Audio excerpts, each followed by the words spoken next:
Good morning. How you doing today? Good? That's good.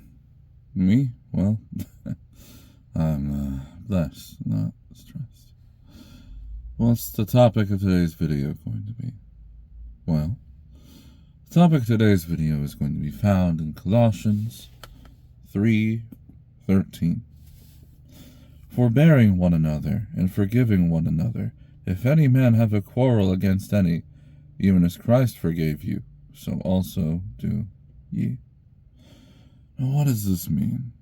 Well, today in this world, it is written that we're to be not of this world, despite the fact that we are in it, right?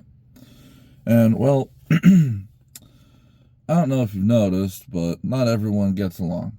Not everyone agrees. We're all made different. And especially, when I was, more of the world, before I got saved, I had lots of disagreements with people. I didn't agree with everybody, There were some people I agreed with, some people I disagreed with, and, well, that's just how it is, right? And yes, there are going to be people in life that you're going to disagree with, even if you're saved. I'm not saying you're going to agree with everybody, no.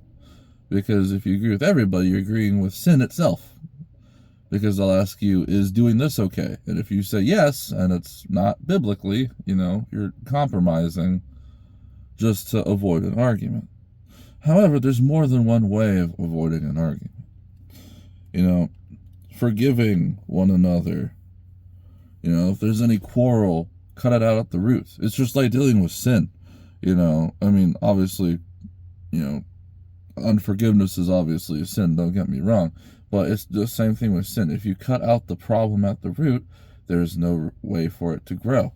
So if you have an issue with somebody, figure out what caused it, prevent it from happening again, and there won't be any more issues growing between you two.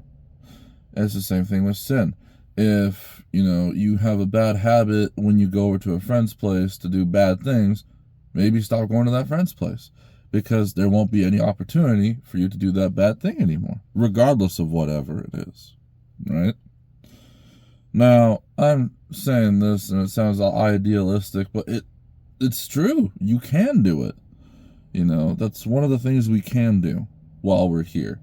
And unforgiveness, it's so not worth holding on to.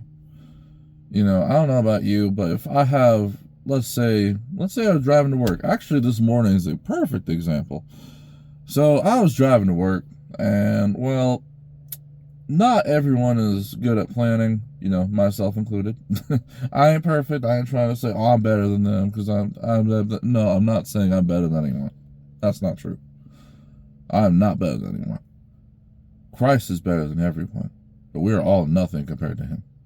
Anyways, I was on my way to work this morning. There was this guy behind me. He just kept really wanting to pass me, and eventually he passed me. He was in a hurry. I looked over at him thinking, good morning. He didn't even bother looking at me. He was so focused on where he wanted to go. And I noticed something. I learned something. Oftentimes, God, when we look at traffic lights, right, we see the red light, yellow light, and the green light. What do those mean? The green light means go, yellow means slow down, and red means to stop. Sometimes God puts those lights in our lives. Sometimes we got that green light to go. He wants us to go. He wants us to do his will. There's the yellow light where it's got to say, hey, slow down. You might be getting into something. That means that you could be getting into a bad situation. That could be that sinful situation. Or you may want to slow down and rest because you've been doing too much. You've been idolizing the work instead of the worker, right? And then the red light is where he's telling you to stop. Be still and know that he is God. Let him work. Are you going to be stuck at that red light forever? No. So it may feel like it. Trust me, I've been driving for a little while, and it feels like we're stuck at that red light.